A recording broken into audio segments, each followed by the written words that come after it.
में गोली लगी है, आप भी जान रहे हैं सर, पैर में लगने के बाद कोई पड़ता नहीं है। बिहार के भोजपुर में भरत भूषण तिवारी एनकाउंटर केस में 3 अलग अलग एफआईआर दर्ज की गई है। इनमें मृतक भरत तिवारी, उसके पिता काशीनाथ तिवारी और भाई चंदन तिवारी का नाम है। शाहपुर थाना अध्यक्ष राजेश मलाकार के आवेदन पर दर्ज इस मामले में अवैध हथियार रखने, पुलिस पर फायरिंग करने और सरकारी काम में बाधा पहुंचाने का आरोप लगाया गया है। पुलिस का दावा है कि जब टीम भरत तिवारी के घर पहुंची तो उसने पुलिस पर फायरिंग शुरू कर दी। उसके पिता और भाई को हथियार की जानकारी थी, इसलिए उन्हें भी आरोपी बनाया गया है।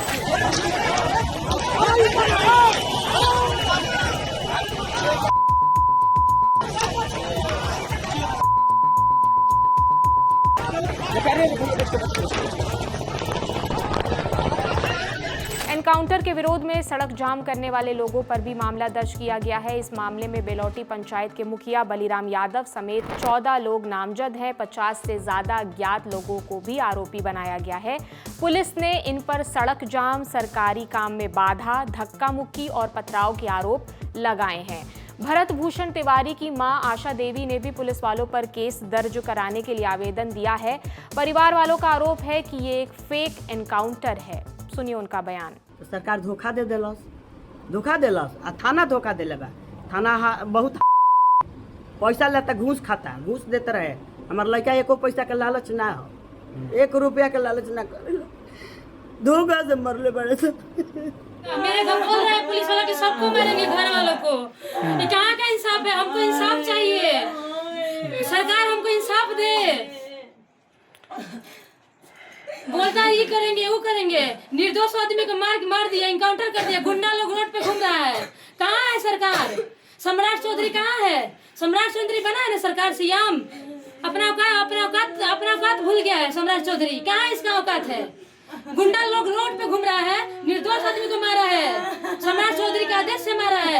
एसडीएम का आदेश, हमको सब पे केस होना चाहिए। आरा सदर एसडीपीओ राजकुमार शाह ने परिवार से मिलकर आश्वासन दिया कि उनका आवेदन एसपी तक पहुंचा दिया जाएगा। परिवार का जो मांग है, एक लिखित उन लोगों ने आवेदन दिया है, उस पर विधिवत आरा को भेजा जा रहा है और थाना से फिर एंट्री करके वो एसपी महोदय को आवेदन दिया गया है और फिर जैसा उनका आदेश होगा उस पर। भोजपुर में शाहपुर से बीजेपी विधायक राकेश ओझा पीड़ित परिवार से मिले। उन्होंने कहा कि मामले की जांच चल रही है, अगर किसी पुलिस वाले की गलती सामने आती है तो उन्हें सजा दी जाएगी। देखिए, परिवार का जो भी आरोप है, जो हुआ सबके सामने है, इसे कुछ छुपा हुआ नहीं है। जो आप नहीं देखे वो भी हम देखे, जो हम नहीं देखे वो आप देखे। परिवार की हम यहाँ आए हैं परिवार की मांग को पूरा करने के लिए। परिवार और गांव की जनता का जो भी मांग है, जो भी इस इनकाउंटर पर सवाल उठ रहा है, उसका हम लोग जांच करवाएंगे और परिवार की कुछ और भी मांगे हैं, उसको लेकर हम माननीय मुख्यमंत्री जी से मुलाकात करेंगे। क्या परिजन की क्या मांगे हैं? सबके सामने तो उन्होंने रखा था, आपको लिखित रूप में उन्होंने दिया है। जो भी मांग करेगी सभी मांगों को हम लोग सरकार तक रखेंगे। पहले इसमें ये तय हो कि किसकी ये जवाबदेही है, उसके बाद आगे की कार्रवाई की जाए। इसके अलावा मसले पर बीजेपी नेताओं के बटे हुए बयान आ रहे हैं। पूर्व केंद्रीय मंत्री अश्विनी चौबे ने पुलिस कार्रवाई पर सवाल उठाए। उन्होंने एक इवेंट में कहा कि अगर इस मामले पर युवक ने हथियार डाल दिए थे तो एनकाउंटर पूरी तरह गलत और अमानवीय कहलाएगा। दोषी पुलिस वालों को मृत्यु दंड मिलना चाहिए अगर ये फेक एनकाउंटर है। उन पर अत्यंत बर्खास्तगी करते हुए वैसे पदाधिकारी और पुलिसकर्मी को और उस पर कठोर कार्रवाई किया जाए। मृत्यु दंड भी अगर देने की आवश्यकता न्यायविद को पड़े तो वो मृत्यु दंड देने का भी ये निश्चित रूप से सरकार, कानून से ऊपर कोई नहीं, चाहे सरकार में कोई हो, मैं रहूं या कोई नहीं, जो भी गलत काम किया है उस पर कठोर कार्रवाई होनी चाहिए। इसके अलावा बिहार के शिक्षा मंत्री मिथिलेश तिवारी ने कहा कि ये दुर्भाग्य है। भरत तिवारी की भाषा भी ठीक नहीं थी, पर उसने जब सरेंडर कर दिया, हथियार फेंक दिए, तो पुलिस ने किस परिस्थिति में एनकाउंटर किया, इसकी जांच की जानी चाहिए। कि अगर वो विक्षिप्त लड़का था, क्योंकि एक दिन पहले ही पुलिस का बयान है कि वो विक्षिप्त है, यदि वो विक्षिप्त था और अंत में उसने अपना जो हथियार था उसे भी फेंक दिया था, तो उस समय वहाँ जो भी पुलिसकर्मी थे किस परिस्थिति में उसे इनकाउंटर किया। इसकी एकदम जांच होनी चाहिए। बीजेपी विधायक आनंद मिश्रा ने कहा कि अगर स्थानीय पुलिस समय रहते समझदारी से कदम उठाती तो सिचुएशन को बेहतर ढंग से संभाला जा सकता था। उन्होंने जानकारी दी कि मामले से जुड़े पुलिस वालों को सस्पेंड कर दिया गया है। अब एक हाई लेवल कमेटी और राज्य मानवाधिकार आयोग इस मामले की पूरी जांच करेंगे। 19 जून को केंद्रीय मंत्री गिरिराज सिंह एक कार्यक्रम में शामिल होने भोजपुर पहुंचे थे। उनसे पत्रकारों ने एनकाउंटर मामले पर सवाल कर लिया तो उन्होंने कहा कि इस घटना की जानकारी नहीं है और इस संबंध में प्रशासन से सवाल करना बेहतर होगा। आरजेडी के पूर्व विधायक राहुल तिवारी उर्फ मंटू तिवारी ने सरकार और पुलिस प्रशासन पर सवाल उठाए।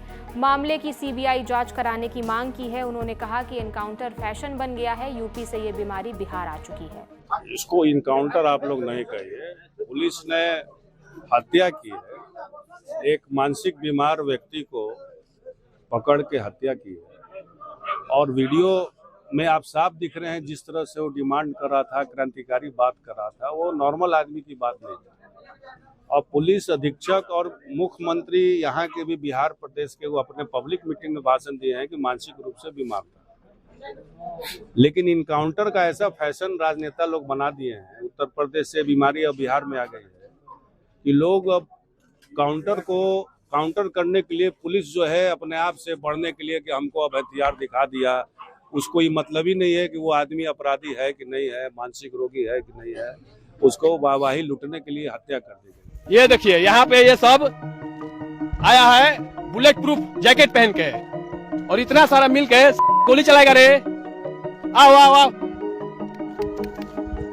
लाइव इनकाउंटर मेरा होगा कि सबका होगा, आप सभी ये देखिए। 17 जून को पुलिस ने भरत तिवारी का एनकाउंटर किया था। वो बिहार के भोजपुर जिले के शाहपुर थाना क्षेत्र में बिलौटी गांव का रहने वाला था।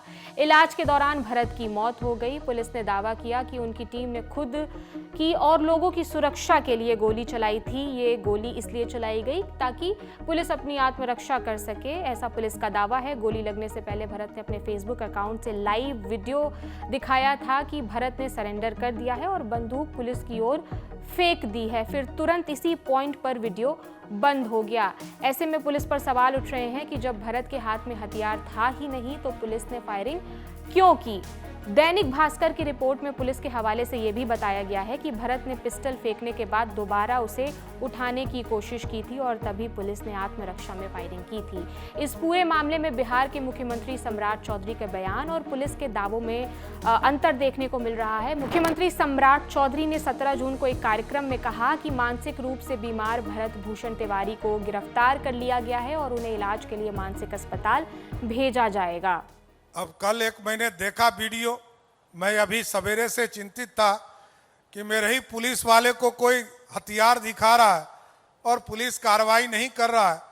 तो अभी डीजीपी साहब ने बताया कि वो मानसिक रूप से बीमार है सर, और उसको गिरफ्तार भी कर लिया गया। उसको मानसिक आरोग्य का जो हॉस्पिटल उसमें भर्ती करने का काम किया जाए। वहीं 17 जून को पुलिस ने प्रेस रिलीज में बताया कि भरत भूषण तिवारी ने पुलिस टीम पर गोलियां चलाई और जवाबी कार्रवाई में वो एनकाउंटर में मारा गया। अगर भरत भूषण तिवारी की एनकाउंटर में मौत हो चुकी थी तो मुख्यमंत्री ने सार्वजनिक मंच से ये क्यों कहा कि भरत को गिरफ्तार कर लिया गया है और इलाज के लिए उसे भेजा जा रहा है मानसिक अस्पताल। मामले से जुड़े 3 सवाल हैं। पुलिस का दावा है कि उन्होंने भरत को कई बार सरेंडर करने के लिए कहा लेकिन उसने फायरिंग बंद नहीं की। ऐसे में सवाल उठ रहा है कि क्या उसे जिंदा पकड़ने के लिए किसी गैर घातक तरीके जैसे कि आंसू गैस या रबर की गोलियां या बातचीत का इस्तेमाल नहीं किया जा सकता था। दूसरा सवाल, क्या पुलिस को उसकी मानसिक हालत का पता था? पुलिस ने अपने प्रेस नोट में ही माना था कि तिवारी की मानसिक स्थिति ठीक नहीं थी। मुख्यमंत्री का बयान भी यही इशारा करता है। तो फिर एक मानसिक रूप से बीमार व्यक्ति के साथ निपटने में इतनी बड़ी चूक कैसे हुई? सरकार और पुलिस के बीच तालमेल की कमी भी थी। अगर मुख्यमंत्री को इस एनकाउंटर के बारे में सही जानकारी नहीं थी या उन्हें गलत रिपोर्ट दी गई थी तो इसके लिए कौन जिम्मेदार है? क्या पुलिस और सरकार के बीच बातचीत का सिस्टम कमजोर है? ये तमाम सवाल उठ रहे हैं। अब बात की भरत भूषण तिवारी है कौन? उम्र 28 साल थी। बीएससी किया भरत भूषण ने और कोई नौकरी नहीं मिली। भरत अक्सर अपने गांव के मुद्दे उठाते थे और उसका वीडियो फेसबुक पर शेयर करते थे। खुद को क्रांतिकारी बताते थे। उनका कहना था कि उन जैसे लोगों को अक्सर पागल और देशद्रोही करार दिया जाता है। भरत के पिता बिहार पुलिस में ड्राइवर की नौकरी कर चुके हैं। कुछ दिन पहले भरत ने फेसबुक पर एक पोस्ट में सरकारी कामकाज के तरीके पर नाराजगी जताई थी। भरत की मां ने बताया कि वो गांव में बाढ़ और कटाव की समस्या को लेकर लगातार आवाज उठाता रहता था। पिछले 1 महीने से प्रशासनिक अधिकारियों से मिलकर इस समस्या के समाधान और मिट्टी भराई की मांग कर रहा था, लेकिन उसकी शिकायतों पर कोई ठोस कार्रवाई नहीं हुई। इनका मांग रहे कि जवैनिया माटी जवैनिया गांव डूबत रहे, ये जा फेन अथिये में से निकल के फेन अथिये में फेन अथी कर पानी ये जो आ जाला 2% कि माटी एजा भरवाई है। ये मांग रहे। कितना दिन से मांग करते रहे? मांग रहल है 1 महीना से मांग बा। हाँ 1 महीना से मांग बा। ऐसे तो पहले से बाटे वो जवैनिया गांव डूबा रहे तबे से, बाकी एजा मांग रहे कि माटी भरवाई है, हम छोड़ नहीं करेंगे। बाकी सरकार सुनल से ना SDM सुनबे ना कैले, SDM ना सुनल से आया के SDM उहे मरवले बा। SDM हाँ SDM मरले बा, आके मरवले बा, ले आके DSP के इंस्पेक्टर मरले बा। 17 जून को पुलिस ने जो प्रेस रिलीज जारी की उसमें ये बताया गया कि हमें सूचना मिली थी, यानी कि पुलिस को सूचना मिली थी कि भरत पिस्टल लहराकर घूम रहा है, फायरिंग कर रहा है। जब पुलिस पहुंची तो उसने फायरिंग शुरू कर दी, जिसके बाद आत्मरक्षा में पुलिस ने फायर किया और गोली भरत के पैर में जाकर लगी।